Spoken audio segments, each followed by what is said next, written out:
Good morning बच्चों। मेरा नाम भुवनेश शर्मा, मेरे साथ सुष्मिता मैम। प्यारे बच्चों, आज हम क्लास 8 विषय गणित अध्याय 13 सीधा और प्रतिलोम समानुपात पढ़ेंगे। शुरू करें।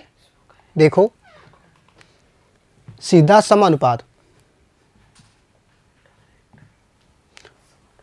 दो राशियां x और y प्रत्यक्ष या सीधे समानुपात में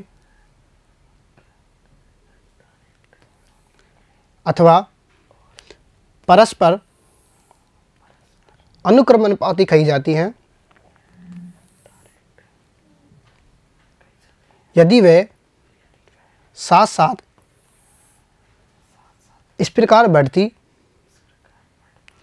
या घटती है कि उनके संगत मानों का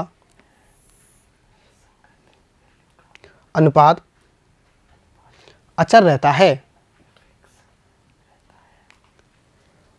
x बटे y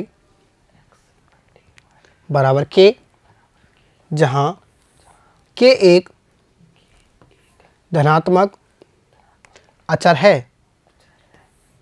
तो x और y परस्पर अनुक्रमानुपाती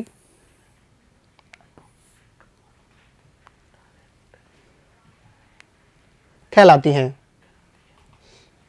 इस प्रकार x के मानों x1, x2 के लिए y के संगत मान क्रमशः y1, y2 है, तो x1 बटे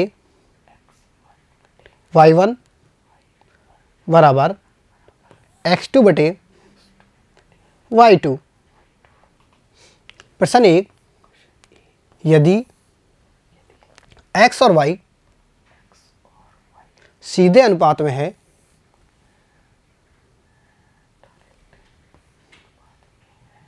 तथा जब x बराबर 13 है तब y बराबर 39 है, तो निम्न में से x और y के संगत मानों का युग्म नहीं हो सकता। हल। x और y सीधे अनुपात में है, तो x बटे y बराबर की यहाँ x बराबर 13, y बराबर 39, तो 13 बटे 39 क्या मिला? 1 बटे 3। तब 1 और 3 बराबर 1 बटे 3, जो कि संगत मान का युग्म है। b 17 और 51 बराबर 17 बटे 51 बराबर 1 बटे 3, जो कि संगत मान का युग्म है। c 30 और 10 बराबर 30 बटे 10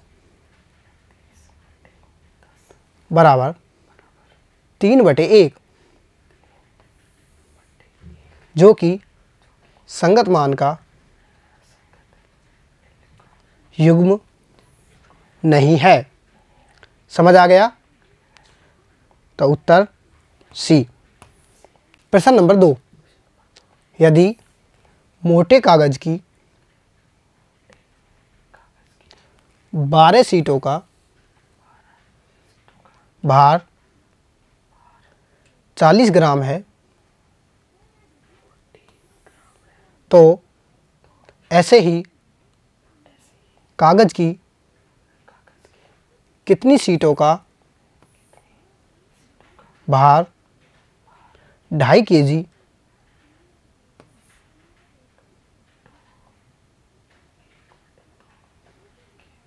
होगा। हल, मान लीजिए कि उन शीटों की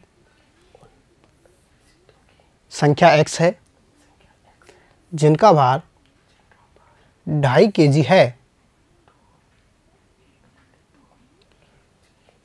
हम उपरोक्त सूचना को नीचे दर्शाए अनुसार एक सारणी के रूप में लिखते हैं। सीटों की संख्या और सीटों का भार ग्राम में 12, 40, x 2500। सीटों की संख्या अधिक होगी तो उनका भार भी उतना ही अधिक होगा। अतः 12/40 बराबर x बटे 2500। कैंची गुणा करेंगे। x बराबर 2500 गुणा 12 बटे 40। हल करेंगे, क्या मिला? x बराबर 250 गुणा 3 तो x बराबर 750। अतः कागज़ की शीटों की वांछित संख्या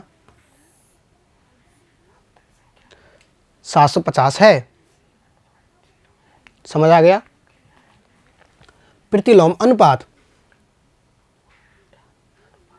दो राशियां x और y प्रतिलोम समानुपात में अथवा परस्पर व्युत्क्रमानुपाती कही जाती है यदि x में हुई एक वृद्धि y में एक समानुपाती कमी उत्पन्न करें तथा x में हुई एक कमी y में समानुपाती वृद्धि उत्पन्न करे, ताकि इनके संगत मानों का गुणनफल अचर रहे। तो एक्स वाई बराबर k यदि x के मानों x1, x2 के लिए y के संगत मान क्रमशः y1, y2 हो तो x1 गुणा y1 बराबर x2 गुणा y2 बराबर x1 बटे x2 बराबर y1 बटे y2। समझ आ गया? प्रश्न नंबर 3, निम्न का प्रतिलोम लिखिए। पहला 2, दूसरा 5/13,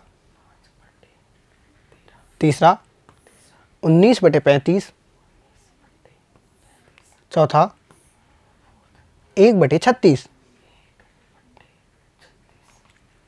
हल, पहला 2 तो प्रतिलोम बराबर 1/2। दूसरा 5/13, तो प्रतिलोम बराबर 13/5। तीसरा 19/35, प्रतिलोम बराबर 35/19। चौथा 1/36, तो प्रतिलोम बराबर 36। समझ आ गया। प्रश्न नंबर 4, यदि 15 श्रमिक किसी दीवार को 48 घंटे में निर्मित कर सकते हैं, तो इसी कार्य को 30 घंटे में पूरा करने के लिए कितने श्रमिकों की आवश्यकता होगी। हल, मान लीजिए दीवार को 30 घंटे में निर्मित करने के लिए 22 श्रमिकों की आवश्यकता है। तब हम निम्नलिखित सारणी प्राप्त करते हैं। घंटों की संख्या और श्रमिकों की संख्या। 48, 15, 30, y। अधिक श्रमिक होने पर दीवार बनने में कम समय लगेगा। अतः यह एक प्रतिलोम समानुपात की स्थिति में है। इसलिए 48 × 15 बराबर 30 × y। y बराबर 48 × 15 बटे 30। हल करेंगे, क्या मिला। y बराबर 48/2 बराबर 24। अतः इस कार्य को 30 घंटे में समाप्त करने के लिए 24 श्रमिकों की आवश्यकता होगी। समझ आ गया। प्रश्न नंबर 5, एक कार किसी दूरी को 60 किलोमीटर प्रति घंटे की औसत चाल से 40 मिनट में तय करती है, तो उसी दूरी को 30 मिनट में तय करने के लिए औसत चाल होगी।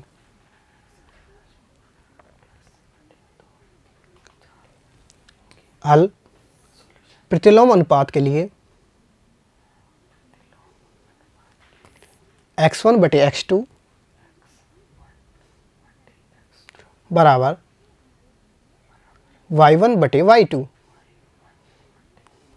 यहाँ x1 बराबर 60, x2 बराबर 40, y2 बराबर 30, y1 बराबर हमें ज्ञात करना है 60/40 बराबर y1/30। कैंची गुणा करने पर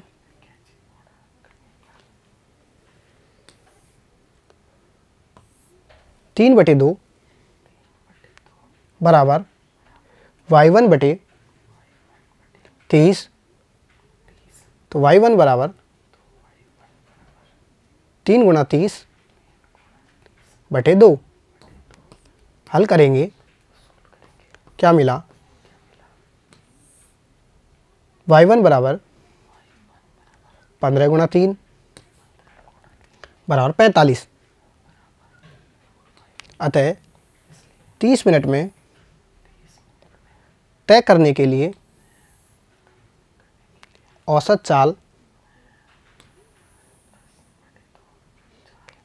45 किलोमीटर प्रति घंटा होगी। समझ आ गया? होमवर्क। प्रश्न 1, एक 5 मीटर 60 सेमी ऊंचे ऊर्ध्वाधर खंभे की छाया की लंबाई 3 मीटर 20 सेमी है। उसी समय पर 10 मीटर 50 सेमी ऊंचे एक अन्य खंभे की छाया की लंबाई ज्ञात कीजिए। प्रश्न नंबर 2, निम्न का प्रतिलोम लिखिए। पहला 2/3, दूसरा 5/4, तीसरा 10/9, चौथा 11/10। प्रश्न 3, एक छात्रावास में 100 विद्यार्थी हैं और उनके भोजन की सामग्री 20 दिन के लिए पर्याप्त है। यदि इस समूह में 25 विद्यार्थी और आ जाएं, तो ये भोजन सामग्री कितने दिन चलेगी? Okay, thank you.